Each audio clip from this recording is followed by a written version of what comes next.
What's going on with the American economy? Foreclosures are everywhere, unemployment is skyrocketing, and it looks like this may only be the beginning.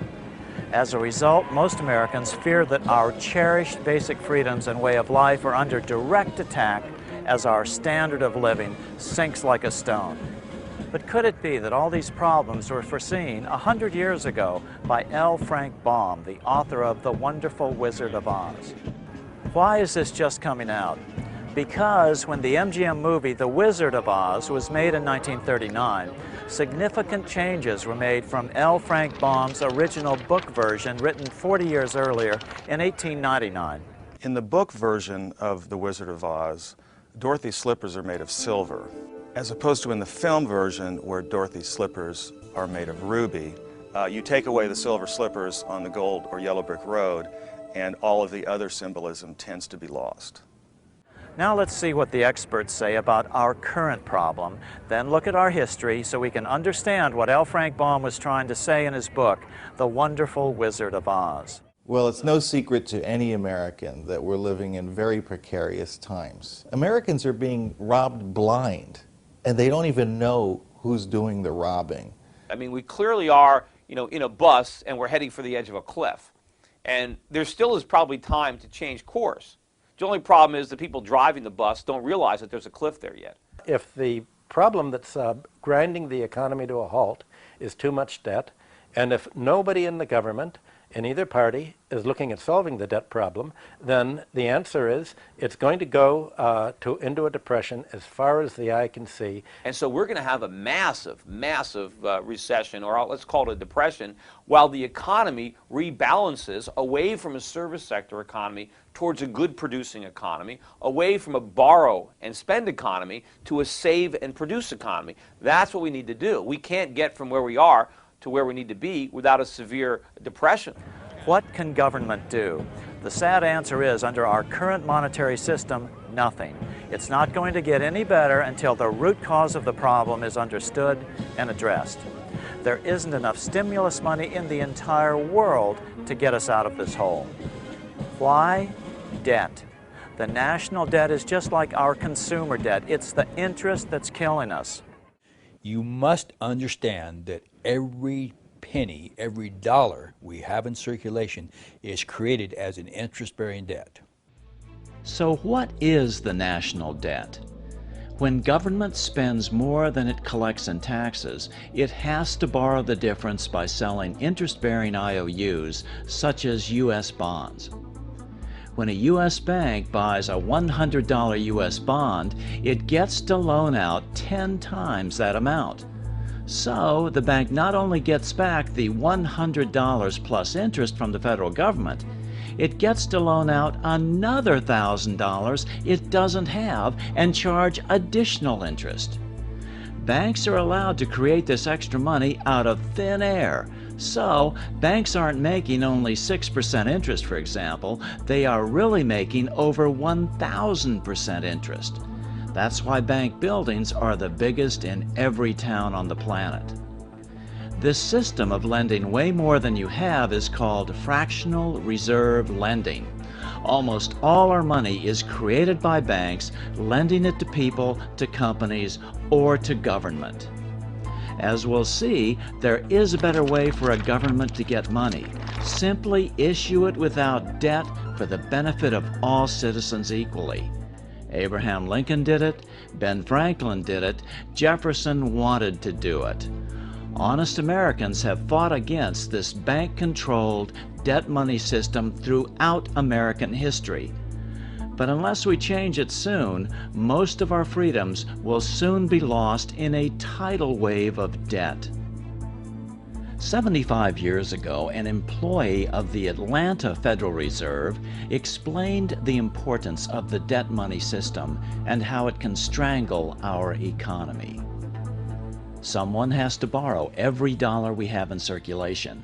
If the banks create ample money, we are prosperous. If not, we starve. When one gets a complete grasp of the picture, the tragic absurdity of our hopeless position is incredible.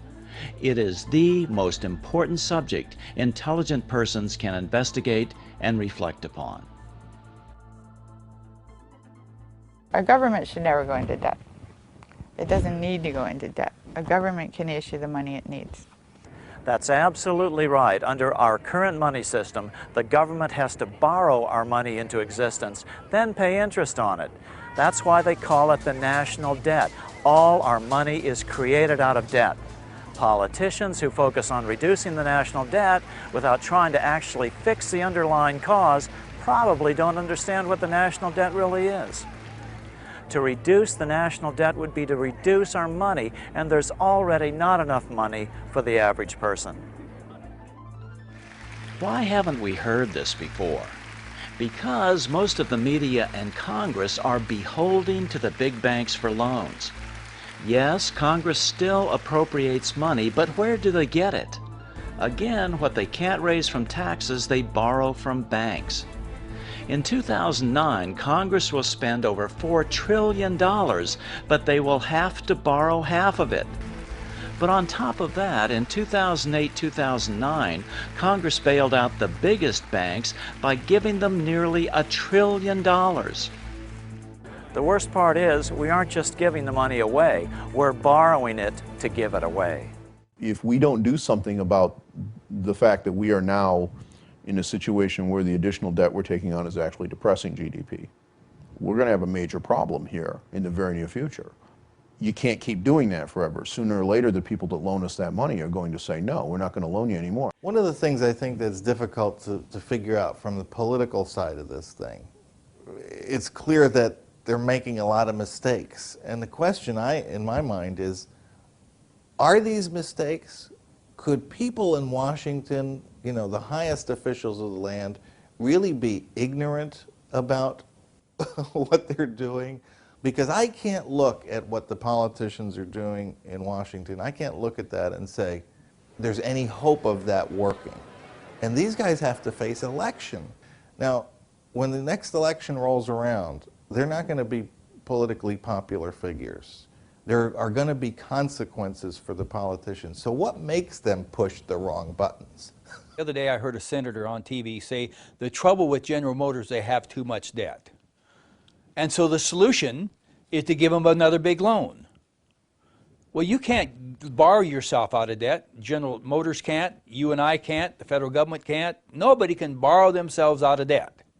No more than, like I said before, you cannot drink yourself sober. And that's what we're all trying to do. So it don't make any difference what kind of stimulus. And Obama, he had the right idea. We're going to build lots of new roads, but he's going to borrow the money. Well, how we can't even pay the debt now. I mean, we can't even pay the interest on it. Nobody's even talking about the debt problem as such. They're talking about the fact that, gee, the bankers aren't making enough money to live in the way that they're accustomed to. Until politicians begin to understand where the root of the problem lies, we're never going to fix this. But the good news is that the solution isn't new or radical. America used to do it long before L. Frank Baum wrote about it. Throughout American history, politicians have fought with big bankers over it. But this aspect of our history has now been erased from history books. I think we need to reconsider and rethink, perhaps, the very foundations of our economic and monetary system. The government, a government agency of some kind, should take charge of the money supply. But that's not the way it is now in Great Britain. No, not in any country. It's almost all over the world. The bulk of the money supply is now created by commercial banks as debt.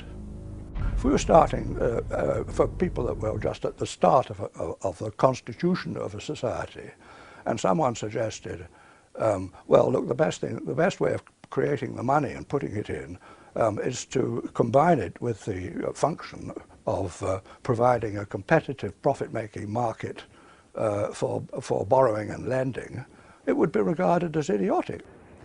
You want a new cause to embrace? You want to do something good for humanity? How about one simple reform that will fix most of the bad things in this world, like hunger, poverty, disease, and misery?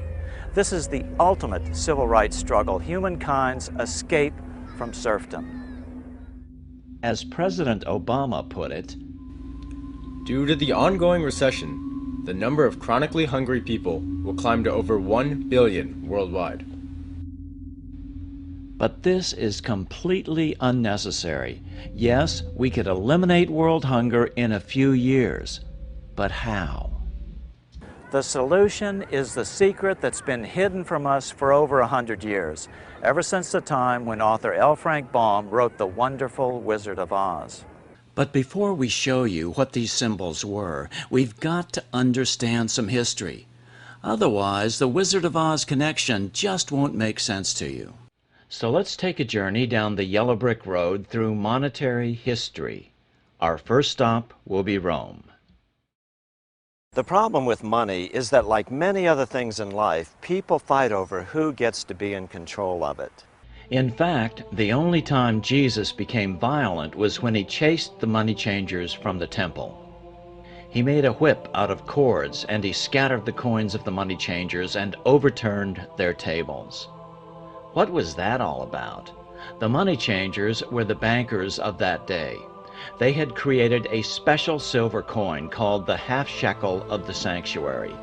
Even the poor had to have some of these coins to pay their temple tax, so the money changers could charge whatever the market would bear. This monopoly on money was nothing less than stealing from the poorest Jews on their holiest ground.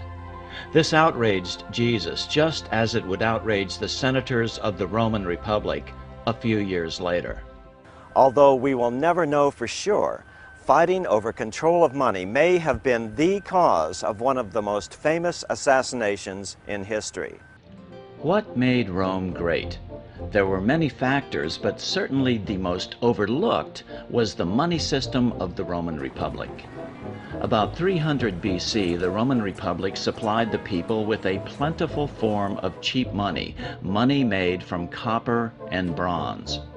Then they spent this cheap money into the economy. It was a revolutionary idea. Today, opponents of this money system call it fiat money, money not backed by precious metals. But what the Roman Republicans had discovered was that it doesn't matter what backs the money. All that matters is who controls its quantity. Did it work back then? It was amazingly effective. Unlike today, it was a money system created without debt to the government. This was the first great experiment in wresting the money power from the goldsmiths. This cheap form of money circulated for the benefit of all citizens equally, not just the usual gold coins, which always benefit the rich. With this new, plentiful supply of money, real wealth flowed to the common man. Without the use of either gold or silver, Rome became mistress of commerce of the world.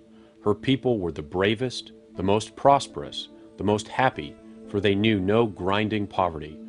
Her money was issued directly to the people and was composed of a cheap material, copper and brass, based alone upon the faith and credit of the nation.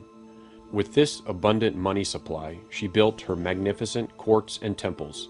She distributed her lands among the people in small holdings, and wealth poured into the coffers of Rome. But then, suddenly Julius Caesar changed the Roman money supply drastically. He started minting gold coins with his image on them. Then he declared himself emperor for life, putting an end to Rome's great experiment in elected government. The Republicans in the Senate hated gold money and the plutocracy, ruled by the rich, that it implied. Although the senators assassinated Julius Caesar, gold money now had taken root, empowered by the very rich and the dictators they were able to buy with their gold.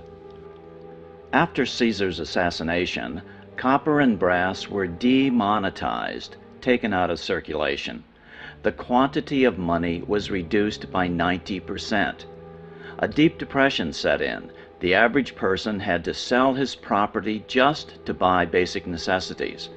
The wealth of the nation was quickly concentrated into the hands of the richest Romans once again. Gone was the incentive to work hard and build a great nation for the common good.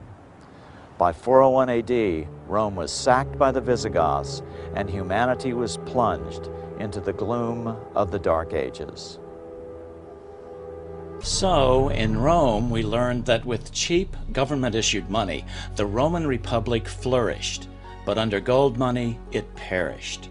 This controversy between cheap money and gold money continues throughout history and, as we'll see, is symbolized in part by the yellow brick road. Flash forward 7 centuries to 1100 AD in England. There were no banks like we think of them today. What served as banks were the goldsmiths, those who made their gold into gold coins. Although most people didn't understand it, these goldsmiths controlled the economy of the nation and thereby even the politics, even in a monarchy. By acting in concert, goldsmiths could either make money scarce or plentiful. When they made their gold money plentiful, the economy of the nation flourished. When they made their gold coins scarce, a depression set in and they could buy up assets for pennies on the dollar. About 1100 AD, King Henry I, the son of England's first Norman king, William the Conqueror, was low on gold money. A series of costly wars had depleted the royal treasury. So just as colonial Pennsylvania would do hundreds of years later, Henry created a unique form of government-issued money called tally sticks. Tally sticks did not represent any quantity of gold or any other commodity. They were simply polished sticks of wood issued by the king, which he declared to be good for the payment of taxes. That made tally sticks just as good as any other form of money. All right, here we are in the Bank of England Museum with curator John Keyworth, and I'm holding in my hand one of the oldest forms of British money. This is called a tally stick. This is actually a very rare example of a tally stick because it has the two halves of the tally stick. The idea with the tally stick was that you cut notches in a piece of wood. Usually it was hazel, and these notches were of a prescribed size dimension. Yeah, and if you look at this one, you can see it's got 1,000-pound notches. So there's 6 notches times 1,000 pounds each. Is that the way it is? That's exactly it. So that's a 6,000-pound tally stick. pounds. This side is called the stock. This was kept by the person who made the loan, or paid the money in. I see. And this is the foil. And which so the was foil would be spent into existence, and the idea was this splitting the stick down the middle was to prevent counterfeiting, because of course a stick splits uniquely down the middle. Because when the debt was repaid, the two pieces were put together, and if they didn't tally, something was awry. The longer half of a tally stick was called the stock, the root word for stocks and bonds or stockholders. For centuries, the supporters of gold-backed money have belittled tally sticks as an unimportant form of fiat money, one not backed by gold or silver. Some authors even claim that tallies weren't a real money system because they were only used for very large transactions, but that's just not the case. And was this the common size of tally sticks? In the Middle Ages, the average size was reckoned to be the length from the tip of his thumb to the tip of his forefinger, quite short. Because if you think of it in terms of this is 6,000 pounds. That means it's a huge, huge sum of money. So the wider the spacing, the larger the larger the amount. But it was a prescribed distance. It was an inch, and I think half an inch for hundreds and a quarter of an inch for tens. And then it became little lines drawn across with a saw. So it is clear that tally sticks were used for smaller denominations too, and worked well as an effective debt-free money system for 726 years. Without the crushing weight of debt-based money, England flourished into the greatest power on earth for many centuries. At their peak, it has been estimated that 95% of English money was in the form of tally sticks. Compare that to today, where the only debt-free government-issued money is in the form of coin, about 3% of the money supply in the UK and far less in the US. After democratizing the money power of the nation with tally sticks, King Henry then began decentralizing political power as well. King Henry granted something called the Charter of Liberties, voluntarily stating what his powers were under law. Before that, kings had assumed unlimited power. This was followed in 1215 by the Magna Carta, the basis of the U.S. Constitution. A new class began to develop, the merchant class. Trade routes grew, and new towns sprang up along them. This mercantile class needed stability, and so they supported the king, his strong central government, and the rule of law. In 1265, the first parliamentary elections were held. Government by the people in England was born. As money poured into the middle class, the small business persons of the day, feudalism began to break down, and the English Renaissance was born. By the 1600s, serfdom in England was legally banned. Humanity, at least in England, was finally set free. Literature flourished. Now there was money to support artistic endeavors like the plays of William Shakespeare. The nation was at ease due to a debt-free money. Although life in the Middle Ages was certainly not easy by today's standards, once tally sticks were killed and the nation became indebted to bankers, it got worse. After 600 years, the money changers were finally able to begin to reassert their control over English money when they convinced the Parliament to create the Bank of England. This put the banking community back in control of manipulating the quantity of English money. Now England had to borrow its money supply from banks and pay interest on it, instead of the government simply issuing its own money without such debt. So in England we learned that simple sticks of wood broke the monopoly of gold money. This debt-free money lasted for 7 centuries and allowed a small island nation to rule the waves and freedom to root deeply in the new middle class. With the goldsmiths back in control, England was now financing its wars with this bank loan money. Just 75 years later, England's war debts consumed 75% of its budget. 3/4 of British taxes were spent just on paying the interest on its war bonds. As a result, England needed to squeeze more and more money from all her colonies to pay the interest on this new growing debt. America was no exception. Pre-revolutionary America was still relatively poor. There was a severe shortage of precious metal coins to trade for goods, so the early colonists were increasingly forced to experiment with printing their own homegrown paper money. This paper money was called colonial scrip. Colonial scrip was a dangerous concept for bankers. It broke the colonies free of the privately owned central bank system where money had to be created by banks and then loaned to governments. As Franklin put it, In the colonies, we issue our own money. It is called colonial scrip. We control its purchasing power, and we have no interest to pay to no one. in 1764, the British Parliament passed the Currency Act. Again, it ordered all Americans to pay their taxes in gold or silver coin. To Ben Franklin, this return to a gold money system was the basic cause for the American Revolution. The colonies would gladly have borne the little tax on tea and other matters, had it not been that England took away from the colonies their money, which created unemployment and dissatisfaction. Americans were mad and did everything they could to get around Britain's gold money system. In 1765, Parliament passed the Stamp Act, requiring that every item sold had to have a stamp placed on it indicating that a tax had been paid on that item and paid in gold. This is what drove America to open revolt. Do you understand what that means? Without gold, you could literally buy or sell nothing. Why? Because the British had successfully forced the colonies to pay for everything using only a precious commodity, gold. This is the very definition of the word plutocracy, rule by the rich.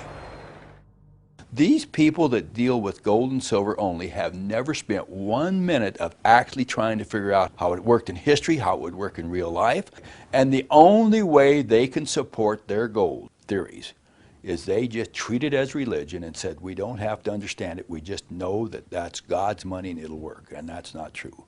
By the outbreak of the Revolution in April 1775, the colonies started printing a new form of paper money to finance the war.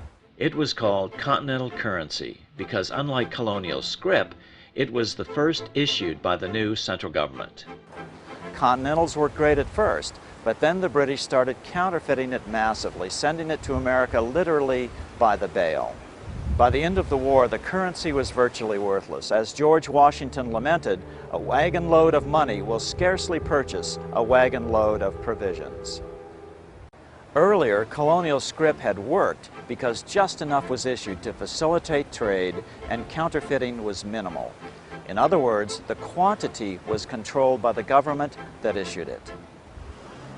Gold bugs today try to claim that because paper money didn't work during the Revolutionary War, it shouldn't be used today. But keep in mind, it doesn't matter what backs your money. All that matters is who controls its quantity. Will it be your elected officials, or will it be some unelectable banker?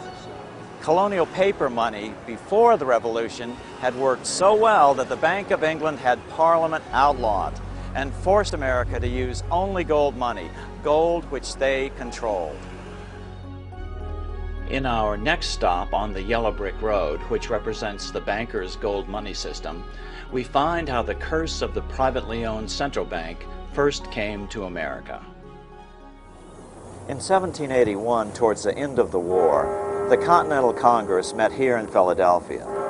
They pondered what to do about their grave financial situation. The money was so worthless that people papered their walls with it. Congress finally agreed to give a group of bankers a monopoly on creating U.S. money by loaning it to the government. It was the first privately owned central bank. The plan, of course, was modeled on the Bank of England. The new bank would be called the Bank of North America. It would be the first of a string of controversial, privately owned central banks, which Congress would charter, then in the face of public outrage, uncharter over the years. 4 years later, in 1785, the value of the new currency had plummeted. Inflation was rampant. Prices had risen by 72%. So, after a stiff battle, Congress killed this, the first privately owned central bank in America. 2 years later, when it came time to write the Constitution in 1787, many of the delegates did not remember how well America's government-issued paper money had worked in Pennsylvania. They were still stung by the inflation of the Bank of North America and the hyperinflation during the Revolution, primarily caused by British counterfeiting. Strangely, the Constitution allows the federal government to borrow money, but is silent on the federal role in printing paper money, known in the language of the day as emitting bills of credit. This defect in the Constitution is at the root of all our economic problems today. 2 years after the U.S. Constitution was signed, debt-free money was tried in Sweden in 1789, but with tragic results. To pursue a war with Russia, King Gustav III persuaded the Swedish Parliament to print debt-free money called riksgälds. This was very costly to the bankers. Sweden had learned the secret of simply printing its own money without debt. In 1792, only 3 years into the experiment, King Gustav was assassinated by moneylender Jacob Johan Ankerström. As is frequently the case in time of war, too many riksgälds were printed. The quantity was not controlled. A nation will sacrifice everything for survival during time of war. So inflation ruined the debt-free money experiment in Sweden by 1834, just as it had a few years earlier during the American Revolution, again because the quantity was not controlled. One mistake the Constitution didn't make was to mandate that the federal government pay all its debts only in gold. Then we would have wound up with the same system that had caused the revolution in the first place. It does mandate that for state governments, but that has never been adhered to. All the Constitution had to do was to mandate that only Congress could issue the nation's money, debt-free, just like most people think happens today. This defect in the Constitution left the door wide open for bankers to ram a bill through Congress in 1791, 4 years after the Constitution had been signed, to turn over creation of the nation's money to private bankers once again. Like all the privately owned central banks that would follow, the new bank was given a name that would deceive people into thinking it was part of the U.S. government, but it was not. It was called the First Bank of the United States. This is actually the original building here in Philadelphia. After a contentious debate, Congress finally granted the new bank a 20-year charter, a private monopoly. Again, the nation's money would be created out of thin air by the new bank and loaned to the government and to private individuals, all at interest, just as our money supply is created today. So, if there was $100 million worth of money in the economy, there would be $100 million worth of national debt. Debt the citizens and their children would have to pay interest on by taxation. And so it is today. The national debt is roughly the same as the national money supply. As Secretary of State, Jefferson watched the borrowing with sadness and frustration, unable to stop it. I wish it were possible to obtain a single amendment to our Constitution, taking from the federal government the power of borrowing. Although Jefferson served 2 terms as president from 1801 to 1809, nothing was done until the bank's charter came up for renewal in 1811. The press openly attacked the bank, calling it a great swindle. Some writers have claimed that the head of the Bank of England warned that the United States would find itself involved in a most disastrous war if the bank's charter were not renewed. After another contentious debate, the bank's renewal bill was defeated by a single vote in Congress. Within 5 months, the War of 1812 was on. In 1813, Jefferson wrote to his son-in-law, John Epps, Although we have so foolishly allowed the power of issuing our own debt-free money to be filched from us by private individuals, I think we may recover it. The state should be asked to transfer the right of issuing paper money to Congress in perpetuity. Jefferson had it exactly right. Congress and only Congress should have the right to issue America's paper money, and at no interest to no one. In 1814, the British successfully attacked Washington and burned the White House and the Capitol. After the conclusion of the War of 1812, the very next year, the bankers were back trying to get Congress to reinstate their precious privately owned central bank. Jefferson lashed out in a letter to then Treasury Secretary Gallatin. The Treasury, lacking confidence in the country, delivered itself bound hand and foot to bold and bankrupt bankers pretending to have money, whom it could have crushed at any moment. But despite Jefferson's protests, in 1816, Congress passed a bill giving another 20-year charter to a new privately owned central bank, the second bank of the United States. Once again, the English debt money system was back in control of America. It was almost like the revolution had never happened. But then the bankers ran headlong into Old Hickory Andrew Jackson. By 1828, opponents of the bank nominated Senator Andrew Jackson of Tennessee, the hero of the final battle of the War of 1812, to run for president. The banks poured millions into Jackson's defeat, but to no avail. The American people were fed up with the privately owned central bank and wanted out. Jackson was swept into office. In 1832, with Jackson's re-election approaching, the bank tried to have their charter renewed early in the hopes that Jackson wouldn't want the controversy of a fight with bankers just before the election. They were wrong. Although Congress passed the renewal bill, Jackson vetoed it. His veto message drew a direct line between the bank and its masters in the Bank of England.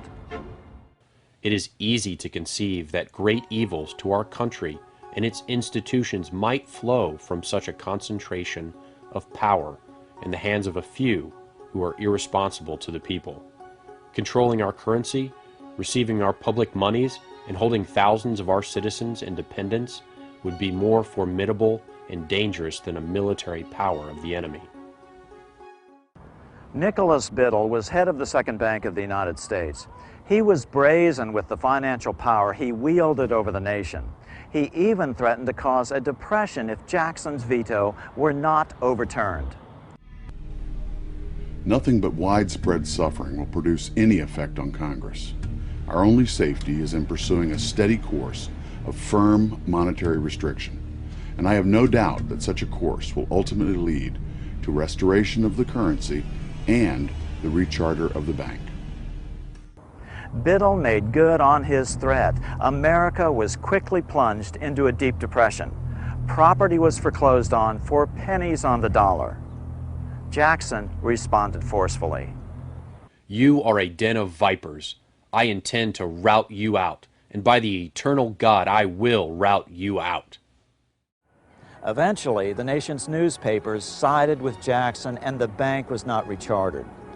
Jackson then set about paying off the national debt, a debt caused by the government borrowing the nation's money supply into existence. Jackson was the only president who ever paid off the national debt. A few weeks later, an assassin tried to shoot President Jackson. He stuck 2 pistols in the stomach, but both misfired. Jackson solemnly warned the nation about any future attempts to establish another privately owned central bank. The bold effort the present bank had made to control the government, the distress it had wantonly produced, are but premonitions of the fate that awaits the American people should they be deluded into a perpetuation of this institution or the establishment of another like it. Jackson got us out of debt, but 25 years later, Abraham Lincoln would do even more, return to government-issued, debt-free money. He called them greenbacks, the inspiration for the Emerald City of Oz. The bankers were still angry about Jackson killing the second bank of the United States 25 years earlier. Since then, America's economy had boomed, a bad example for the rest of the world. America had to be stopped, so they devised a plan to split the rich new nation, divide and conquer by war. President Jackson saw this coming as well. In his farewell address back on March 4, 1837, he warned the nation. Have designs already been formed to sever the Union? This great and glorious republic would soon be broken into a multitude of petty states, without commerce, without credit, loaded with taxes to pay armies, trampled upon by the nations of Europe. The bankers figured that no matter what the outcome, a war between North and South would leave America so financially strapped that the entire Western Hemisphere would once again be opened to colonization. Standing directly in the way was the newly elected President Abraham Lincoln. Lincoln evaded assassins in Baltimore in February of 1861 on his way to his inauguration in Washington on March 4th. The very next month, the first shots were fired at Fort Sumter, South Carolina, after 7 southern states seceded from the Union. Soon thereafter, France invaded Mexico and stationed troops along the southern border of the U.S. Great Britain moved 11,000 troops into Canada and positioned them along America's northern border. The 2 longtime European enemies were ready to fight over the scraps that their central bankers were about to make of the American experiment in freedom. Lincoln was in a classic double bind. No matter what he did, he was being forced into a war by the hidden hands behind the financial curtain. He agonized over the fate of the Union, sensing it was only through the strength of union that the financial powerhouses of Europe could be held at bay. In 1861, Lincoln went to New York to apply for the necessary war loans from what he hoped were patriotic American bankers. But the bankers saw him coming and knew that the plan was to split the country in 2. And so there was a high probability that Lincoln's government would default on any loans. Consequently, they demanded an interest rate of as much as 36%. Lincoln returned to Washington depressed. Then Lincoln came up with the most brilliant idea of his presidency. He decided to return to America's colonial monetary roots, have the government issue their own money. So that is exactly what Lincoln did. From 1862 to 1865, he printed $450 million of the new bills, which he called U.S. notes. To distinguish them from debt-based money, he had them printed in green ink on the back with a red seal on the front. That's why the notes were called greenbacks. Since Congress had declared greenbacks to be legal tender for all debts, Lincoln was able to pay his troops and buy their supplies with this new money, all created at no interest to the federal government. As MIT professor Dr. Davis Rich Dewey would write 40 years later in his Financial History of the United States, the underlying idea in the greenback philosophy is that the issue of currency is a function of the government, a sovereign right which ought not to be delegated to corporations. On April 14, 1865, 41 days after his second inauguration and 5 days after the end of the Civil War, Lincoln was shot by John Wilkes Booth at Ford's Theater. After the death of President Lincoln, the bankers began to reassert their control over America's money.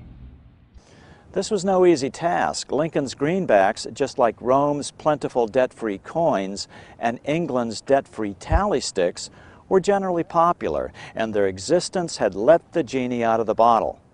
The public was becoming accustomed to debt-free money. Popular songs sang the greenbacks' praises. On April 12, 1866, Congress passed the Contraction Act, authorizing the Secretary of the Treasury to begin to retire the greenbacks in circulation and to contract the money supply. Authors Ted Thorne and Richard Warner explained the results of the money contraction in their book on the subject, The Truth in Money Book. The hard times which occurred after the Civil War could have been avoided if the greenback legislation had continued as President Lincoln had intended. Instead, there were a series of money panics, what we call recessions, which put pressure on Congress to enact legislation to place the banking system under centralized control. In 1866, there was $1.8 billion in currency in circulation in the United States, about $50.46 per capita. In 1867 alone, $500 million was removed from the U.S. money supply. 10 years later, in 1876, America's money supply was reduced to only $600 million. In other words, 2/3 of America's money had been called in by the bankers. Incredibly, only $14.60 per capita remained in circulation. What's so important about how money was withdrawn from the U.S. money supply? Because this is the real cause of depressions, deliberate manipulations of the money supply by big bankers to get what they want politically.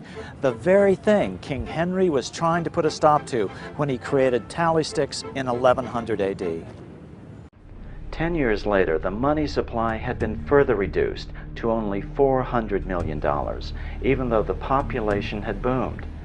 The result was that only $6.67 per capita remained in circulation, an 84% decline in just 20 years. The people suffered terribly in a protracted, severe depression. Now let's put these percentage figures into perspective. On January 28, 2009, the world's business and government leaders met in Davos, Switzerland at the annual World Economic Forum, which they optimistically titled Shaping the Post-Crisis World, as though someone had already fixed the problem. According to Reuters, the world's largest news service, the world's money supply had nearly been cut in half in the previous 15 months. 40% of the world's wealth was destroyed in the last 5 quarters. It is an almost incomprehensible number.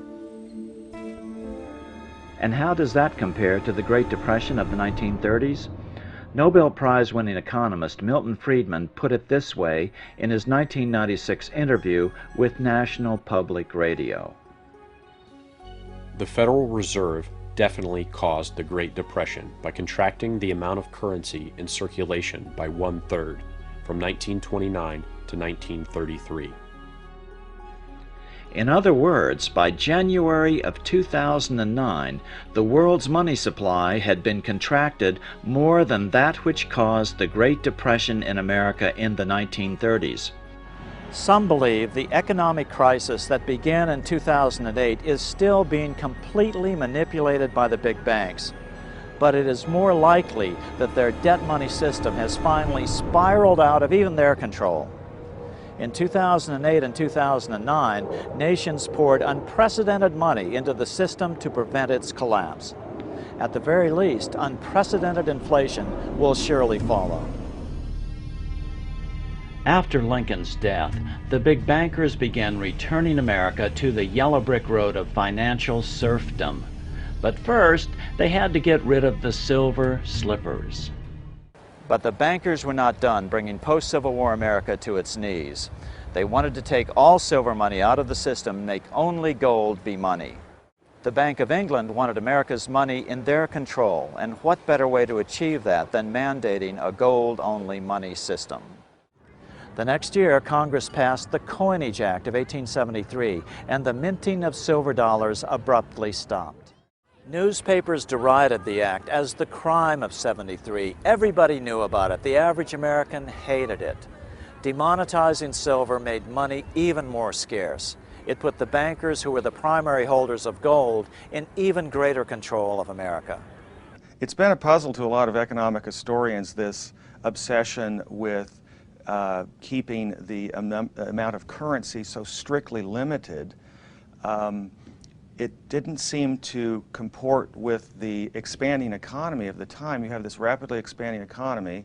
You have immigration that in part's fueling it. You have westward expansion. You have new industries, new technologies, and yet you have a restricted money supply, which makes it increasingly difficult for people to engage in consumption and purchases and other types of economic activity. By 1873, L. Frank Baum was just 17 years old, but he was already publishing a local newspaper in his hometown of Chittenango, New York. By 1877, the nation was in an uproar over the hated crime of '73. Riots broke out from Pittsburgh to Chicago. The torches of starving vandals lit up the sky. The bankers huddled to decide on their next move. They decided to hang tough. At the 1877 meeting of the American Bankers Association, the ABA, they urged their membership to do everything in their power to put down the notion of a return to greenbacks. The ABA Secretary, James Buell, authored a letter to the members that blatantly called on the banks to subvert not only Congress, but the press. It is advisable to do all in your power to sustain such prominent daily and weekly newspapers, especially the agricultural and religious press, as will oppose the greenback issue of paper money, to repeal the act creating banknotes, or to restore to circulation the government issue of money, will be to provide the people with money and will therefore seriously affect our individual profits as bankers and lenders. See your congressman at once and engage him to support our interest that we may control legislation. Political parties advocating a return to greenback money sprang up and ran candidates for Congress and president. In the 1878 elections, 21 independents were swept into Congress, mostly greenbackers. 2 years later, in 1880, the American people elected General James Garfield president. Garfield understood how the economy was being manipulated. As a congressman, he had been chairman of the Appropriations Committee and was a member of the Banking and Currency Committee.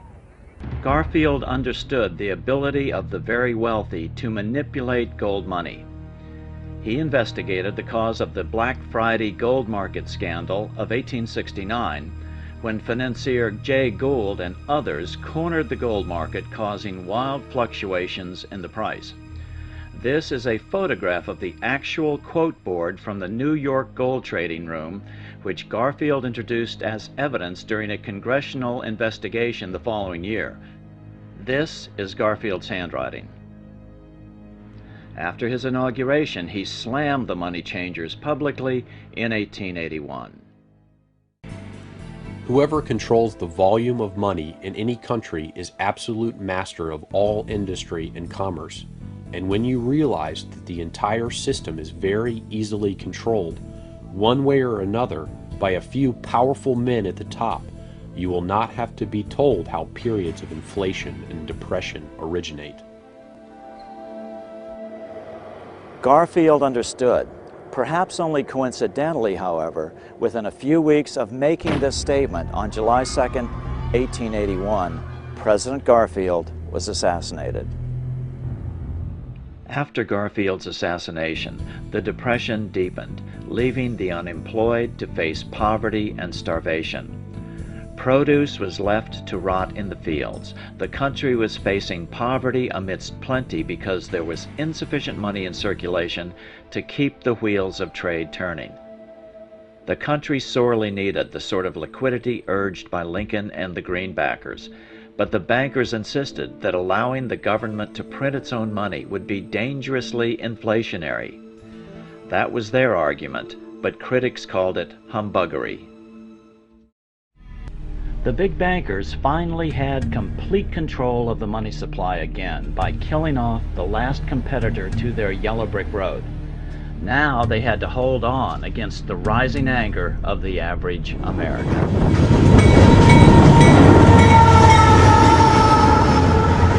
In 1888, L. Frank Baum moved his family to Aberdeen, Dakota Territory to open a general store. Baum sympathized with the local farmers hard hit by the combination of scarce money and a severe drought. Unfortunately, he got so deeply in debt that the bank foreclosed on the store. In 1890, Baum, at age 34, started a local newspaper. It was an election year and politics was a hot topic in the Midwest. The 1890 congressional elections were a landslide for the Democratic Party. Only 300 miles south of Aberdeen, South Dakota, in Omaha, Nebraska, one of the newly elected congressmen was William Jennings Bryan, the man who would become known as the Lion of the Free Silver movement. A few years later, L. Frank Baum would closely follow the meteoric career of Bryan and even create the character of the Cowardly Lion to symbolize his political career. The year 1890 saw no economic relief in Dakota Territory, so Baum's newspaper folded at the end of the year. In 1891, Baum moved his family to Chicago, where he took a job at the Chicago Evening Post. Meanwhile, back on the national front, the bankers were ready to unleash additional monetary restrictions. Their methods and motives were laid out with shocking clarity in a memo sent out by the American Bankers Association, the ABA, in 1891. Notice that this memo called for bankers to create a depression on a certain date 3 years in the future. Here's how it read in part. Note the telling reference to England, home of the mother bank. On September 1st, 1894, we will not renew our loans under any consideration. On September 1st, we will demand our money. We will foreclose and become mortgagees in possession. We can take 2/3 of the farms west of the Mississippi and thousands of them east of the Mississippi as well at our own price. Then the farmers will become tenants as in England. The next year, a leaflet known as the Panic Circular was issued by the American Bankers Association and was subsequently published in many newspapers. It urged all national banks throughout the United States to help deepen the money panic. Silver certificates, and treasury bonds, that is to say all the government's money, must be retired, and interest-bearing national banknotes made the only money. You will at once retire 1/3 of your circulation, your paper money, and call in 1/2 of your loans. Be careful to make a monetary emergency among your patrons, especially among influential businessmen. The future of our debt-based money system depends upon immediate action, as there is an increasing sentiment in favor of government legal tender notes and silver coinage. The Depression actually began in 1893 with what historians now call the Panic of 1893. It all started when European investors demanded payment only in gold, draining gold reserves in the U.S. Again, America was being forced by the Europeans onto a gold-only money system. The results were as inevitable as before. A deep depression quickly set in as the major holders of gold in Europe choked the life out of the American economy. In total, over 15,000 companies and 500 banks failed, most of them in the West. Unemployment skyrocketed 600%, up to over 18% nationwide by 1894. With the winter of 1894 coming on, untold thousands of farms were foreclosed on. As a result, many families had to walk away from recently built homes. It's said that the image of the vacant Victorian haunted house originated from this era. These depressions could be controlled fairly easily with America on the gold standard, and the banks own most of the gold. Since gold is scarce, it is one of the easiest commodities to manipulate. People wanted silver money legalized again so they could escape the stranglehold the money changers had on gold-backed money. People wanted silver money reinstated, reversing Mr. Said's Act of 1873, by then called the Crime of '73. Bankers and financial institutions tended to oppose silver as part of the backing of the currency. They didn't have control over the mining and production of silver in the West, and without that control, they couldn't have the overall control they liked over the currency. Most monetary reform advocates today argue that the solution to our current economic woes is a return to a gold standard. This would require that our money be backed by a certain percentage of gold. Interestingly, they use the same terms that bankers of the late 19th century used. They called gold-backed money honest money and constitutional money. I worked for a gold dealer for a short time, and I would sit there in a room with 40 people calling and trying to sell gold all day long on the phone. And every one of them was telling them to get rid of that worthless money and buy the good money. Then it comes to the end of the month and every one of them walked into the office and wanted the bad money for their pay. As the Depression deepened and big banks continued to buy up farmers' foreclosed properties, a lion emerged out of Nebraska to try to break their deadly chokehold on the American economy. 1896 was a pivotal year in American history. L. Frank Baum was now living in Chicago and deeply interested in politics. But to make a living for his wife and 4 children, he worked as a traveling salesman. When he was home, he was writing his first children's stories. On the political front, the presidential campaign of 1896 would see the explosive money issue dominate the election. The farmers of the West were sick and tired of the bankers not lending out their gold money.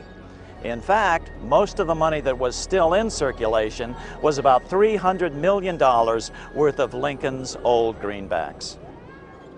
A virtually unknown former congressman from Nebraska, William Jennings Bryan, ran for president as a Democrat and embraced the free silver issue, which the Populist Party had unsuccessfully tried earlier. Bryan's father had been an ardent greenbacker. The New York bankers were well aware of the anger and tried to control the 1896 Democratic Convention. An article said to have been published in a banker's magazine of 1892 shows not only their attempts to manipulate the politics of the day, but also their deep contempt for the average American voter, whom they refer to as the inferior social stratum of society. We must go forward cautiously and consolidate each acquired position, because already the inferior social stratum of society is giving unceasing signs of agitation. Let us make use of the courts. When through the law's intervention the common people shall have lost their homes, they will be more easy to control and more easy to govern, and they shall not be able to resist the strong hand of the government acting in accordance with the control of the leaders of finance. As the quote continues, notice how they try to manipulate the population into focusing on diversionary political issues. We must keep the people busy with political antagonisms. We will therefore speed up the question of reform of tariffs within the Democratic Party, and will put the spotlight on the question of protection for the Republican Party. By dividing the electorate this way, we'll be able to have them spend their energies at struggling amongst themselves on questions that for us have no importance whatsoever. Now let's return to the 1896 Democratic Convention. The issues were remarkably similar.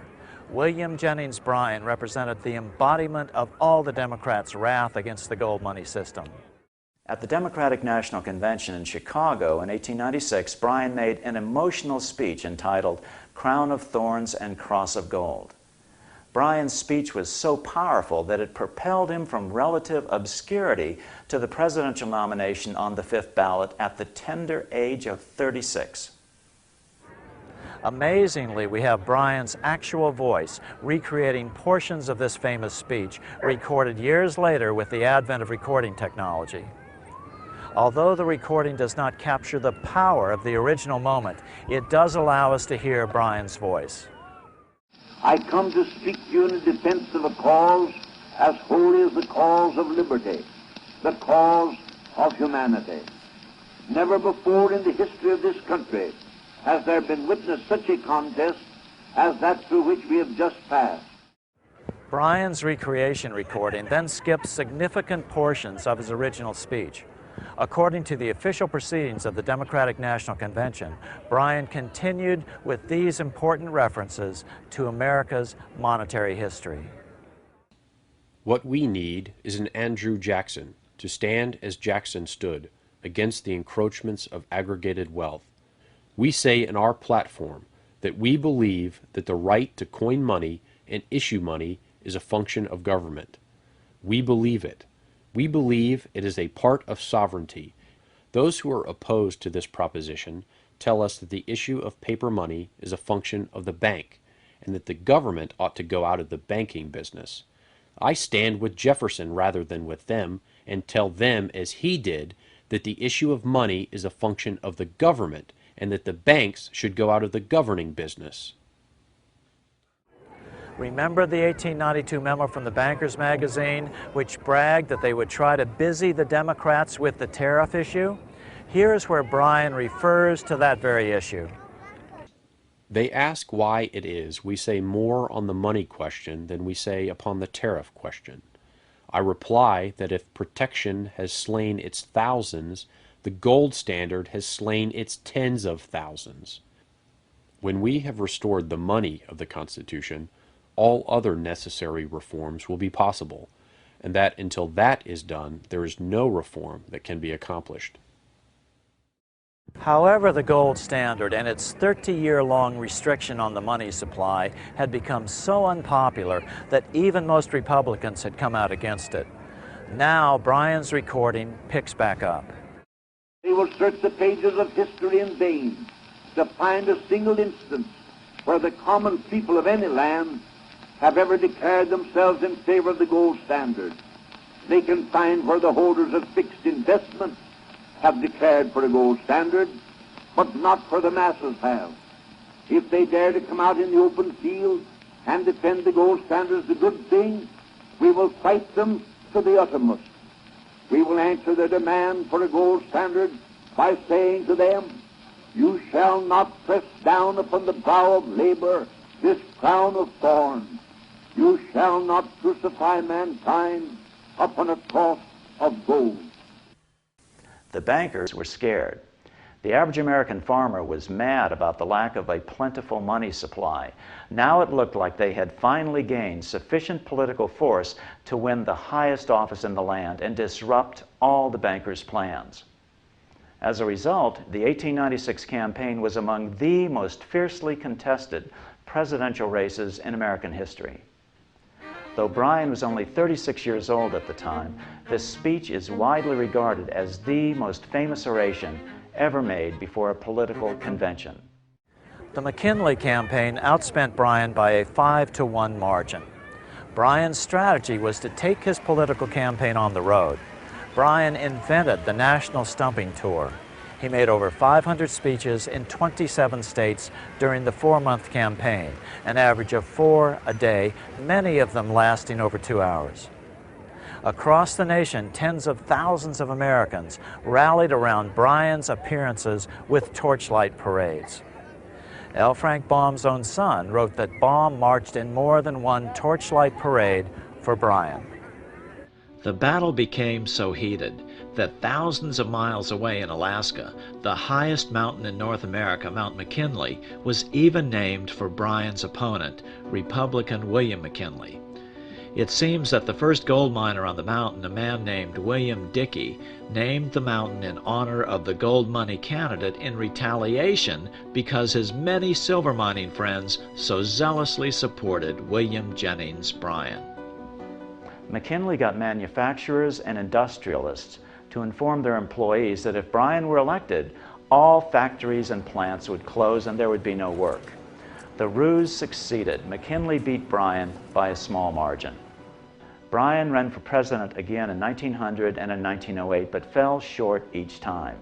But the threat his presence presented to the national bankers afforded the Republican alternatives, Roosevelt and Taft, a measure of independence from the bankers. Roosevelt mildly opposed their monopolies, and Taft was unenthusiastic about their proposed central bank legislation that would finally be passed in 1913 as the Federal Reserve Act. The bankers therefore shifted their support to Democrat Woodrow Wilson in 1912. Although William Jennings Bryan never gained the presidency, his efforts delayed the money changers for 20 years from attaining their next goal, a new, privately owned central bank for America, the Federal Reserve. Bryan's defeat in 1896 was a great victory for big bankers.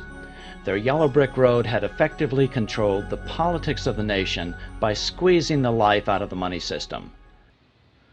Now, with the history of money explained, let's take a look at L. Frank Baum, the author of The Wonderful Wizard of Oz. So who was L. Frank Baum? Lyman Frank Baum was born to wealthy parents right here in this house in Chittenango, New York in 1856. This is the house where L. Frank was born. His family lived in this area and had a barrel factory here across the road from the house. It's over here. Yes. His father made his fortune in the oil fields of Pennsylvania. In 1880, at age 24, his father built him a theater in Richburg, New York, and Baum set about writing and acting in plays. Baum's theatrical career met with little success, so in 1888 he and his wife Maud moved to Aberdeen, Dakota Territory, where he opened a store known as Baum's Bazaar. These were tough times in the Midwest. Baum was in the habit of giving credit to his former clients, and this eventually bankrupted his store. Baum turned to editing a local newspaper, the Aberdeen Saturday Pioneer. Baum, however, was not the owner of this Republican newspaper. Jobs were scarce, and Baum was forced to write for his Republican audience despite his family's liberal to populist political leanings.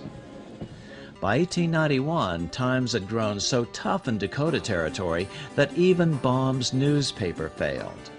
So he moved Maud and their 4 sons to Chicago, where he took a job reporting for the Evening Post.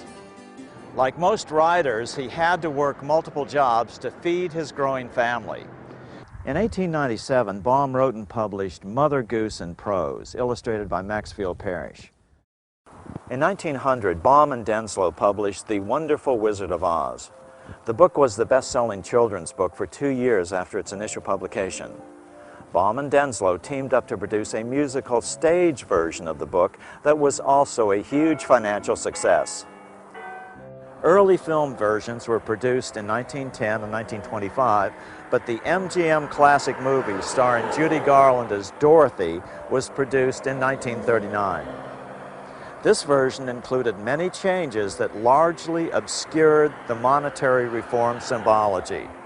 Dorothy's silver slippers were changed to ruby slippers to take advantage of the new Technicolor process. Now, with the history of money in America laid out, let's take a look at the Wizard of Oz to see if these symbols make sense. Well, the principal and most powerful symbolic reference is, of course, the yellow brick road and the silver slippers. In the book version of The Wizard of Oz, Dorothy's slippers are made of silver, as opposed to in the film version where Dorothy's slippers are made of ruby. You take away the silver slippers on the gold or yellow brick road, and all of the other symbolism tends to be lost. The original populist solution was government-issued money called greenbacks. But the greenbacker movement had failed, so the populists had switched to expanding the money supply with government-issued silver coins.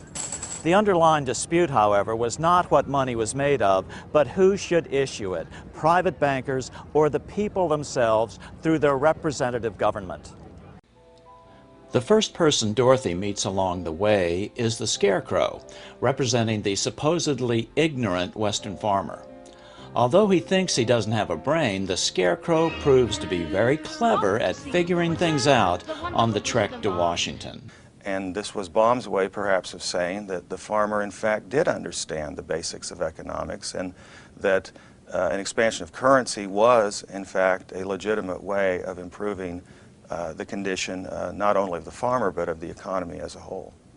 Next, Dorothy and the Scarecrow meet with the Tin Woodman, Baum's symbol for the factory worker. And what he needed was some oil or liquidity. He needed the liquidity of more money in the system. As Professor Hugh Rockoff of Rutgers University put it in his 1990 article in the Journal of Political Economy, the Tin Woodman had joined the ranks of those unemployed in the Depression of the 1890s, a victim of the unwillingness of the Eastern gold bugs to countenance an increase in the stock of money through the addition of silver. And then there was the Lion, who represented William Jennings Bryan. Bryan was actually called the Lion of the Silver Movement. He was the leader. Bryan was considered a coward because after his loss in 1896, he backed away from the Free Silver movement. According to Professor Rockoff, the last character to join the group is the Cowardly Lion. This is Bryan himself. The sequence is not accidental. Baum is following history in suggesting that the movement was started first by the Western farmers, was joined by the working man, and then, once it was well underway, was joined by Bryan. The Roaring Lion is a good choice for one of the greatest American orators. So off go the four unlikely companions, headed for Oz along the dangerous yellow brick road in hopes that a powerful wizard will grant their requests. Some experts view this as symbolic of the very first march on Washington, that of Coxey's army in 1894, to try to break the Depression. Jacob Coxey was a successful businessman who led a march from the Midwest to Washington, D.C. to seek redress for the economic plight of millions at the time who were suffering during the crisis of the Depression of 1893. He marched with a so-called industrial army. These were just unemployed men. So this trek is often seen as inspiration behind Dorothy and her group's trek to the Emerald City to seek redress from the Oz, or the President of the United States. Coxey was hoping to meet with President Cleveland. However, he was arrested for trespassing, jailed, and his movement was dispersed. Coxey was a greenbacker, and his idea was simple. The federal government should build public works and pay for them by printing money. At the time, the idea seemed to be the wildest kind of extremism, but given unemployment of 18.4%, few modern economists would be prepared to dismiss such a proposal out of hand. On the trek to Oz, the Cowardly Lion falls asleep in a field of poppies. But why poppies? The poppies were representative of the opium wars that Bryan was opposed to. Poppies are a source of opium, and falling asleep in the field of poppies symbolizes the populist fear that Bryan would fall asleep in the midst of these new issues. The lion was rescued from this field where he was sleeping by a bunch of little field mice who, it said in the book, alone, of course, they wouldn't have been able to move this giant lion, but when they all got together, they were able to move him together. So this was like an excellent image of the populist movement, how a lot of people who had no power in themselves or alone, if they knew the direction in which they wanted to go, could move mountains, you know, could actually have a major impact.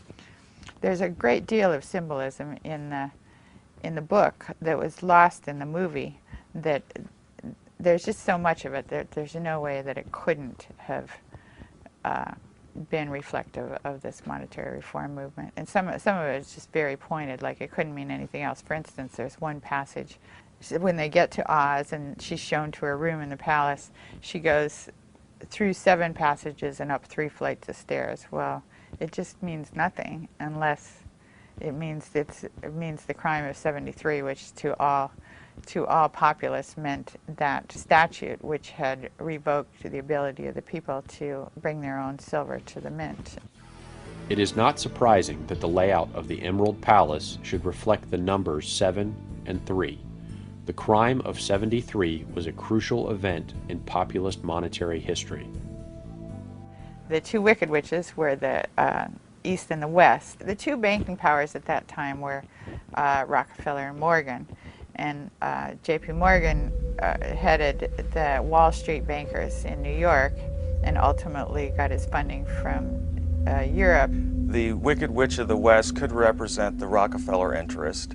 Based in Cleveland, based in the Midwest, Rockefeller was dominant in the West and Morgan was dominant in the East. So when Dorothy first lands in her house and kills the witch, she gets the slippers, which are the power, actually the power of the witch. They're no use to you. Give them back to me. Give them back. Keep tight inside of them. Their magic must be very powerful, or she wouldn't want them so badly. So the power of the witch is the power to create money. Dorothy doesn't realize that she now has that power on her own feet, the power to create money. Dorothy and her troop are then told that they must go kill the Wicked Witch of the West. Bring me the broomstick of the Witch of the West. But if we do that, we'll have to kill her to get it. She hurls near-biblical plagues at the group, wolves and crows and black bees, all of which they defeat. Finally, she is forced to use her golden cap, another symbol of the gold standard, to call the winged monkeys which capture the group. Dorothy eventually kills the witch by pouring a bucket of water on her, suggesting the liquidity that silver money would add to the economy, breaking the stranglehold of the bankers' gold money system. With additional liquidity, the economic fortunes of those people can be improved. People wanted government-issued money, silver in this case. The banks had forced America onto a gold money standard. Then they could cause a depression anytime they wanted to, merely by reducing the supply of gold money. When they return victorious to the wizard, Dorothy is asked to sew the wizard's getaway balloon out of green cloth. Then the wizard accidentally leaves without her. Fortunately, Dorothy is able to seek out Glinda, the Good Witch of the North. Oh, will you help me? Can you help me? Dorothy is then told that the power to solve her problems has been with her all along. She only needs to click the heels of her silver shoes together 3 times. Like Dorothy, America itself had the power to solve its problems simply by expanding the money supply, government-issued silver money. When Dorothy finally gets back to Auntie Em and Uncle Henry in Kansas, she finds that the silver shoes have fallen off her feet, just as the silver issue was vanishing in the late 1890s. And Baum was right. The silver cause would become a distant memory once the United States became firmly committed to the gold standard with the passage of the Gold Standard Act in 1900. The same year, The Wonderful Wizard of Oz was published. L. Frank Baum never admitted embedding the symbols of monetary reform in The Wizard of Oz. Consequently, some fans vehemently deny that there is any connection. However, the period immediately after the book's release may offer some helpful clues regarding his motives. References to current affairs appear in a number of Baum's later works. In 1901, Baum worked on a comic opera entitled The Octopus or the Title Trust. This was while he was still trying to break away from writing any additional Oz books. However, the public pressure became too great as The Wizard of Oz continued to grow in popularity. Eventually, Baum appeared to lose all interest in politics as he became wealthy from having written what would become the most popular children's story in history.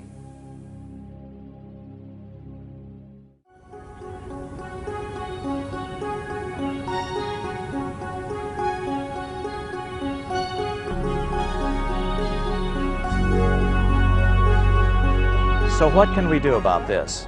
There are several alternatives. They fall into two general categories: actions at the federal level and actions at the state level.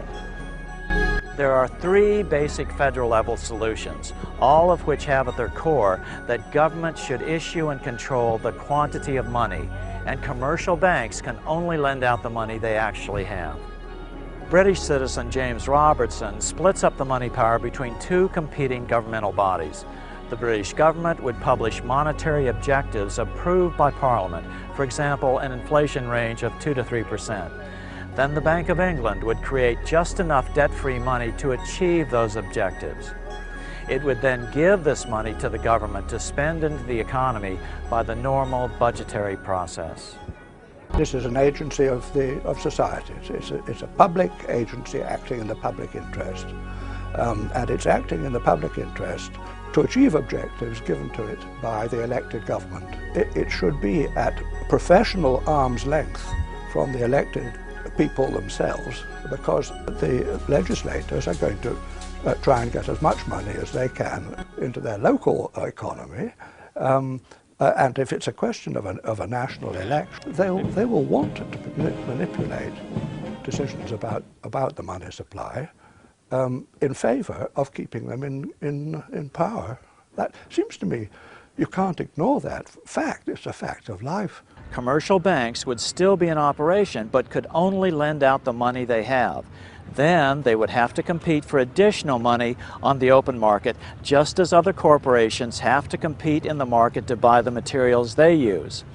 Lending out extra money that a bank didn't have would be considered a form of counterfeiting. They would be prohibited from creating new money at all. And they would be competing, absolutely competing without subsidy, as they have now, competing with other banks to provide a better deal. Right. And what this would do, it would make the banks truly competitive, which they're certainly not at the moment. They're about the only huge industry that is subsidized to the level that they are. And also, a competitive market for borrowing and lending would encourage new entrants to come in, much more than they can get in now, when the existing licensed banks are so highly subsidized by the permission that they are given to create new money. Right. In other words, banks could only lend money they actually had. Absolutely. And I think that's the situation that the Central Monetary Authority should be in. It should create the money debt-free, and it should give it to the government to spend into circulation. In Ellen Brown's solution, the government would create all the money debt-free. The solution to all this is to return to the government-issued money of the American colonists, and particularly the colony of Pennsylvania, which had its own bank and issued government credit. Congress feels that they have to bail out the banking system, and the real reason is that we think that we're dependent on this banking system for our credit, but we're not. Like Dorothy and all the characters in The Wizard of Oz, we have the power to create our own money and our own credit. The government's mentality in general seems to be, we'll do what we have to do and we'll worry about paying for it later. But what you could do is pay for it now. In other words, you don't have to pay for it later. You don't have to pay for it with debt. You can just pay for it with money. In the Money Master's solution, the government creates all the money in the form of debt-free U.S. notes, or their electronic equivalents, and then spends that money into existence through the normal budgetary process. Existing money is, of course, replaced one for one with the new debt-free money. The national debt is paid off with this new money as well, but to prevent inflation, reserve requirements are gradually raised on the commercial banks, requiring them to maintain 100% reserves. In other words, banks could then only loan out money they actually have. Solutions at the state level will be easier to achieve initially before reform at the federal level is politically possible. An interesting fact is you don't have to have a federal charter to create a bank. States can charter banks as well. All it takes is a bill passed by the state legislature. Many states already allow state-chartered banks. The state then deposits all their funds into their new bank and can then utilize the fractional reserve principle to their advantage by making loans to themselves for roads, bridges, etc. at no interest. When the loans are repaid, the money is extinguished from the system.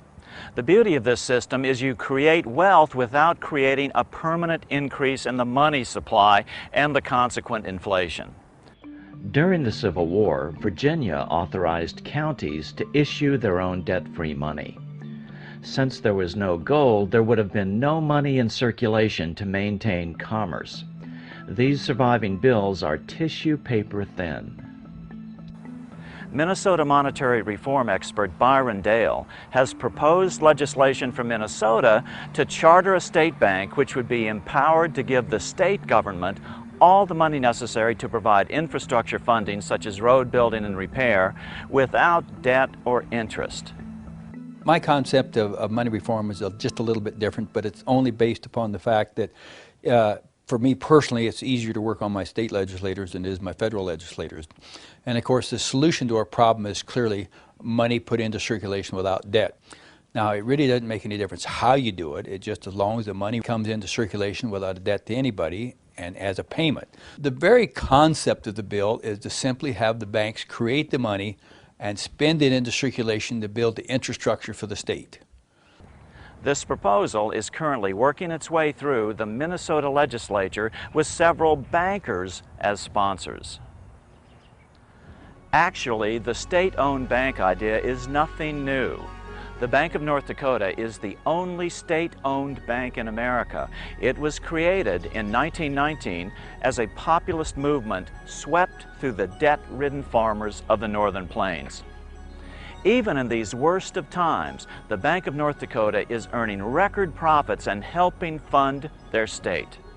It's been doing this for the last 90 years, hardly a radical startup idea. According to the bank's president, Eric Hardmeyer, we are the depository for all state tax collections and fees.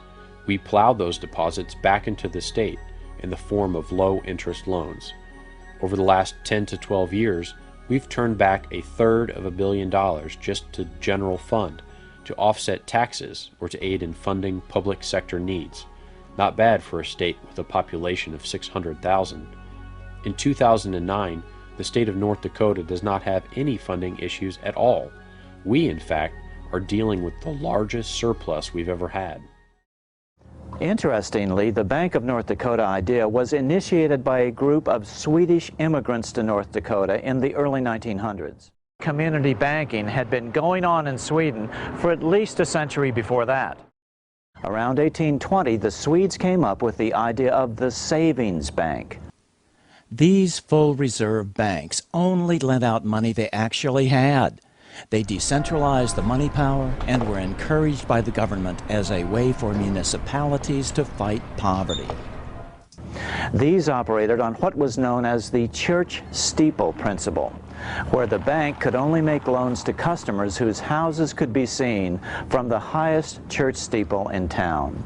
These community banks increased the commonwealth instead of the big bankers' wealth. This helped Sweden grow rich, which helped Stockholm to grow into the magnificent Venice of Scandinavia that we see here today. But then the debt-based bankers attacked the savings banks. They first convinced most of them to consolidate into bigger and bigger banks. Then the Swedish Parliament was convinced to pass a law allowing the non-profit savings banks to be bought up by the commercial banks. After a series of mergers, these banks are now called Swedbank. They were under a severe attack during the 80s, but many of the saving banks still remain in the country. And they are very effective, and especially because they decentralize the power and give it back into the hands of the citizens. They empower the local communities, And in times of crisis, they have proven to be more profitable than the big banks. Now there are only about 50 savings banks left, a small remnant of a great idea for publicly owned banking that shows that communities or even nations can operate debt-free. Iceland's tiny economy and sparse resources were also nurtured by a series of public interest savings banks. Despite a population of a little over 300,000 people and a gross domestic product of around only $12 billion, Iceland is one of the most civilized nations on earth. But then the government privatized the savings banks, similar to the Swedish savings banks 20 years earlier. But in Iceland's case, even the Landsbanken, which essentially was the Bank of Iceland, was privatized as well. For the first few years, things looked good. The economy doubled. But under the surface, the private bankers were creating a huge financial bubble. They opened a new offshore internet bank called IceSave, targeting depositors in the UK and Holland by offering attractive interest rates for new depositors. Hundreds of thousands of new accounts were opened. Entire towns and police department pension funds put their money into IceSave, as did charities such as cancer relief funds. Using fractional reserve lending, IceSave fanned that into billions for questionable new loans. IceSave started investing in European ventures, especially in Russia. Many now believe that IceSave actually became a money laundering operation for the Russian mafia. All the while trading on the good reputation for solid banking Iceland had built up over the previous decades. However, when bank was privatized, it still used the good reputation of Iceland to grow huge and do, lots of criminal activities.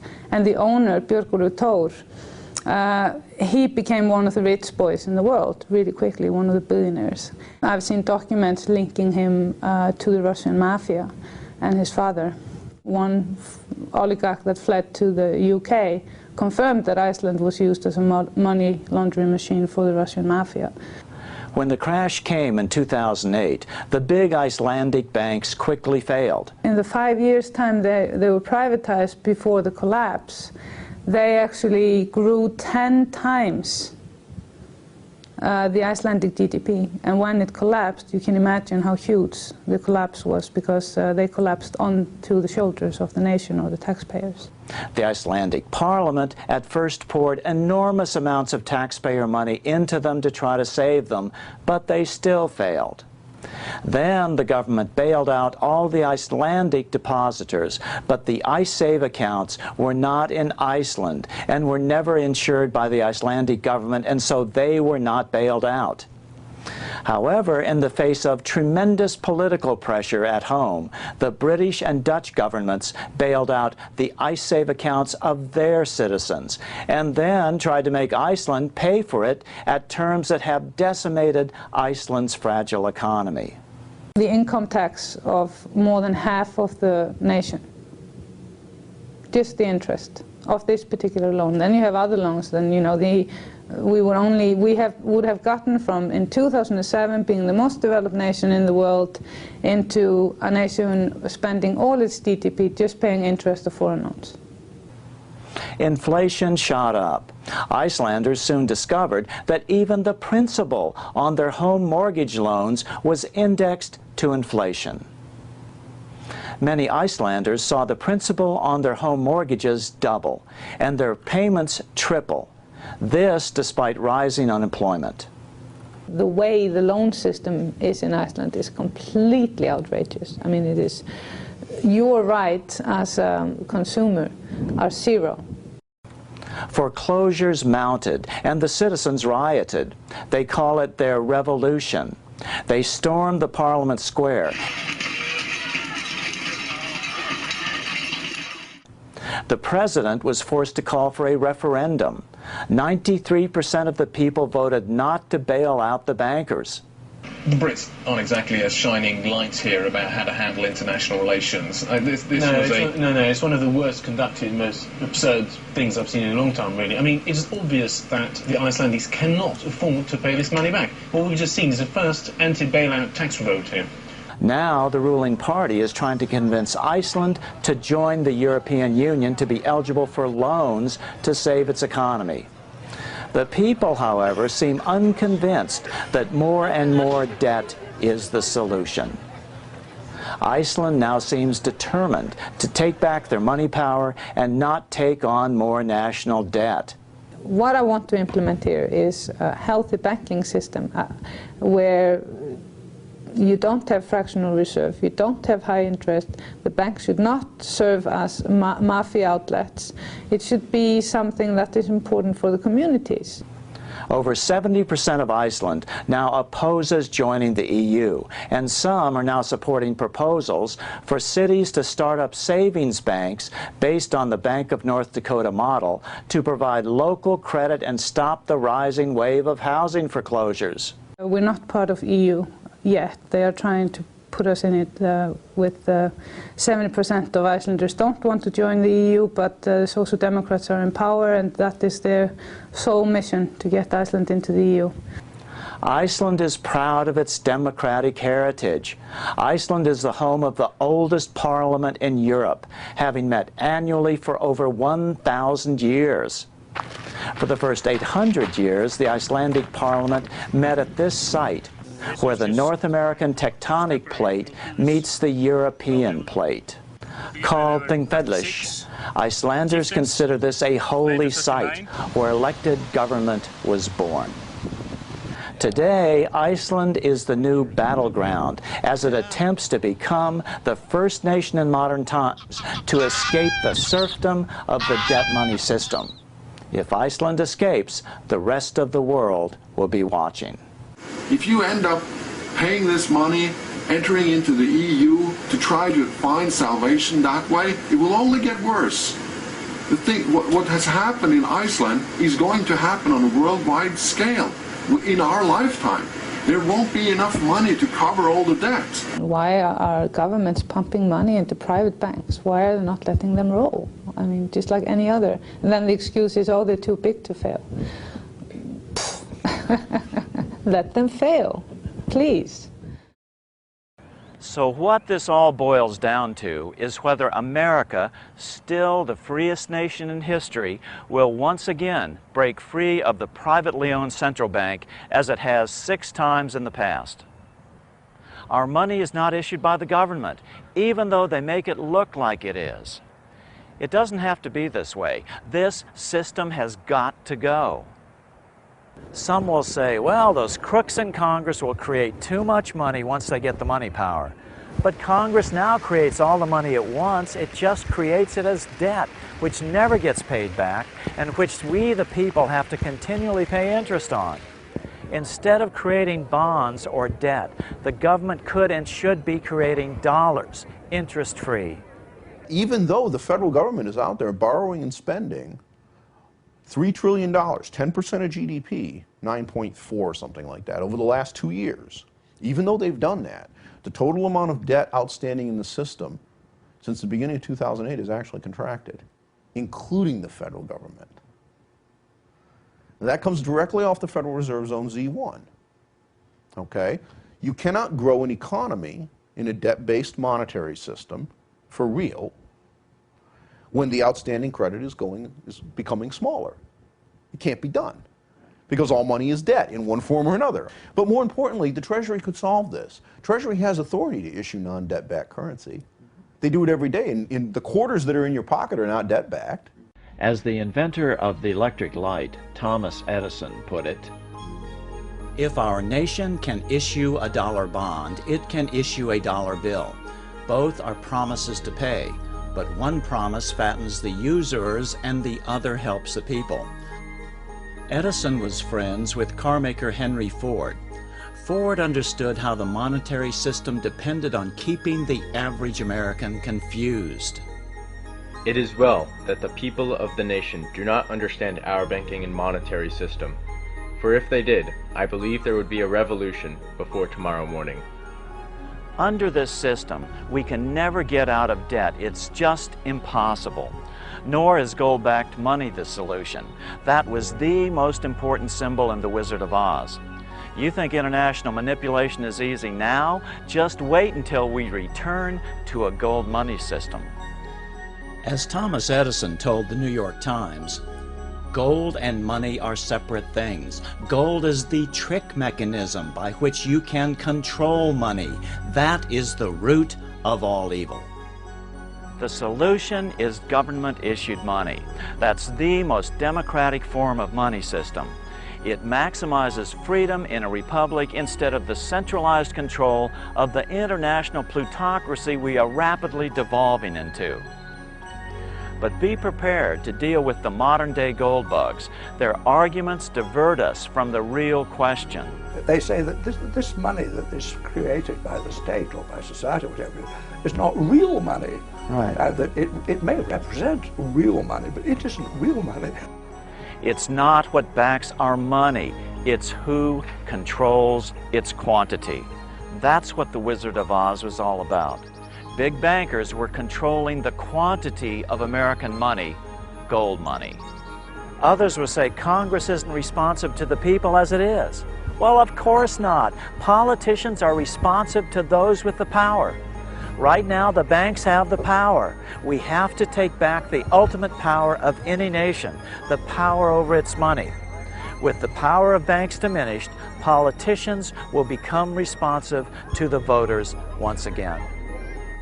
If we value the Founding Fathers' dream of freedom and escape from serfdom by political self-determination, we have to conclude that creating our money is too important a function to be put into private hands. History has shown time and time again that leads only to plutocracy, rule by the rich, and ultimately slavery. But what about the banks? They're already failing. Let the big banks fail. No bank is too big to fail. Government can issue its own money. We don't need their hyper-expensive compounding interest system. Don't worry, banks or banking won't go away. You'll still go down to your corner bank to deposit your check. Your bank will still be there. Only the guts, the bank's accounting system, the part you will never see anyway, will change. It does not mean that the banks will be unable to be prosperous.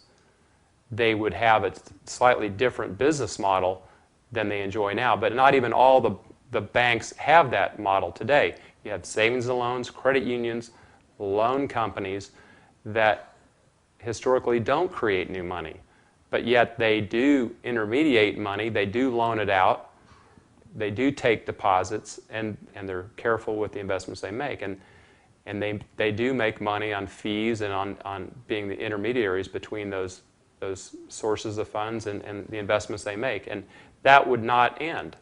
It would not. So banks would still have, in my opinion, would have a very prosperous future.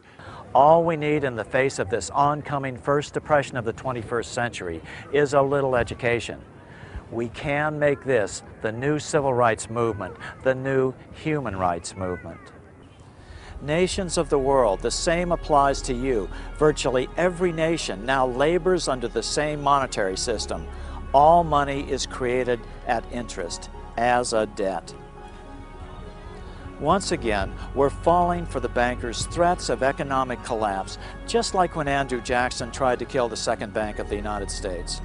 It's nothing but pure extortion, world extortion. Let them fail. Remember, all this money we're giving them is at interest. Money we are borrowing to give to the banks. Then these very same banks have the audacity to loan this money back to us at more interest. This system has got to go. I think it'll be a very big change. I think it will be actually an essential change, looking to, let's say, the next 100 years or so, in the survival of our species. Absolutely. To get this thing straight. That's the secret that can set humanity free. Our children won't be saddled with any more national debt. That's right, no more national debt. That term will cease to exist. And don't fall for the argument that those rascals in Congress will spend too much money if they get the power to create money. Look at what they're doing now. They aren't spending it, they're just borrowing it, then giving it away. It can't get any worse. The questions raised by the study of the symbolism embedded in the wonderful Wizard of Oz are even more important when you understand that this is not just an American problem, it's totally international. This privately owned money system is worldwide and is literally the primary cause of most of the world's hunger, poverty, misery, and disease. After William Jennings Bryan's loss in 1896, their cause started weakening. Their ship started to sink. In 1900, L. Frank Baum's wonderful Wizard of Oz was like a desperate flare fired into the night of history, hoping that someone across the centuries would notice, would pay attention to the greatest issue of their era and ultimately ours, humankind's escape from the debt money system. Let's follow the example of Abraham Lincoln when he issued greenbacks in 1862 to save the nation from permanent division. So before you come up, Bill, I'd just like to say on behalf of the movement, thank you for the work which you've done all these many years. Thank you for producing such entertaining, informative, intellectually captivating and very useful material in your very unique way. Ladies and gentlemen, Bill Still.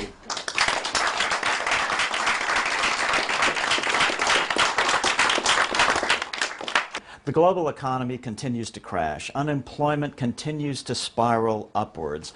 Government budgets are tightening dramatically in the wake of the global real estate bubble, a bubble that was specifically caused by banks being in complete control of the money supply instead of sovereign nations being in control of their national currency. That is the basic problem that we're facing, and until this problem is addressed, no amount of national austerity will stop this continuing cascade of negative economic events. England is trying the last thing there is to try. That's to dramatically cut government spending. They call it austerity. But to those of us in this room, we are all acutely aware that this austerity is not going to work. So it's our obligation to be able to say why this is not working and offer a reasonable solution, and we call that solution monetary reform. Monetary reform rests on two great inviolable pillars to me. The first one is that government borrowing must be forbidden. The second one is that banks must stop lending money they do not have. On the first one, the money power, the power to create the national money, is the most important power of a sovereign nation. In fact, it is the very definition of sovereignty. Nations do not have to borrow. Nations can create. The problem is that when a nation borrows from a bank, as Proverbs tells us, the borrower becomes servant to the lender. That is not sovereignty. So what is the result? The nation becomes addicted to the loans, and the banks then have power over it. So you no longer have a sovereign democracy. You have rule by banks. Political science has coined a term for this. It's called plutocracy. This is our primary problem with the economy of every nation today. They have allowed the national debt system to predominate. I say, no more national debt. Let's use the U.S. example today. Mr. Obama has stimulated the economy with about $2 trillion. But here's the problem. He's borrowed the money. So he's borrowed the money mostly from the big banks with interest attached. And then what has he done? He's simply turned around and given this money, given it back to the banks, supposedly to lend to us. What kind of a system is this? It's insane. You couldn't design a worse possible system. Banks must stop lending money they do not have. This, as we all know, is called the fractional reserve lending system. It allows banks not to lend out twice as much money, not 3 times as much money, but 10 to 12 times as much money if they follow the rules. And as we know, with the results of the 2008 debacle, here, at least in the United States, that the big banks were leveraged 50 and 52 to 1. Freddie and Fannie were leveraged 72 to 1. Goldman Sachs was leveraged 333 to 1. And then just about 6 months ago, Mr. Obama gets on TV and says, you know, I think we should just eliminate the reserve requirement altogether. So 333 to 1 is not enough. Only infinity will do. If you or I did this, we would be charged with fraud and/or counterfeiting. This fractional reserve system allows the banks to consolidate the wealth of the nation, and that combined with the national debt allows them to use that leverage to control the politics of the nation. So this is a two-pronged problem. When the wealthiest private citizens have control over the money supply, then the government is no longer sovereign. It is no longer the supreme power of the land and can no longer operate in the public interest. Government determined by the citizenry and directed by their elected representatives is still all that stands between us and serfdom. Rule by the rich. In today's world, the democratic aspects of government have been significantly eroded entirely and completely because government has lost these two great pillars of truth. They are borrowing from bankers. They have lost control over the quantity of the national money. Those are the two pillars. This is why we know that no amount of austerity or further government borrowing can possibly fix this problem. This week in England, I met with some wonderful younger folks, you saw one of them just now, who have latched on to these essential truths, both formally within the monetary reform community and last night, up-and-coming students at the London School of Economics. These young, inquiring minds realize the old ways aren't working, that something is very wrong. They can't get jobs the way their parents could just a generation earlier. They are now propelled through both self-interest as well as the normal idealism of young adults to start looking outside the box of their traditional training for something that will work. This is a great force. This is wonderfully encouraging. Now more than ever before, I am convinced that our reforms are inevitable and in the relatively near future. The truth of the manipulation of our money supply can no longer be hidden. These fresh young faces will supply sufficient youthful energy to finally break humanity free of the enslaving shackles of the debt money system. That's all. Any questions?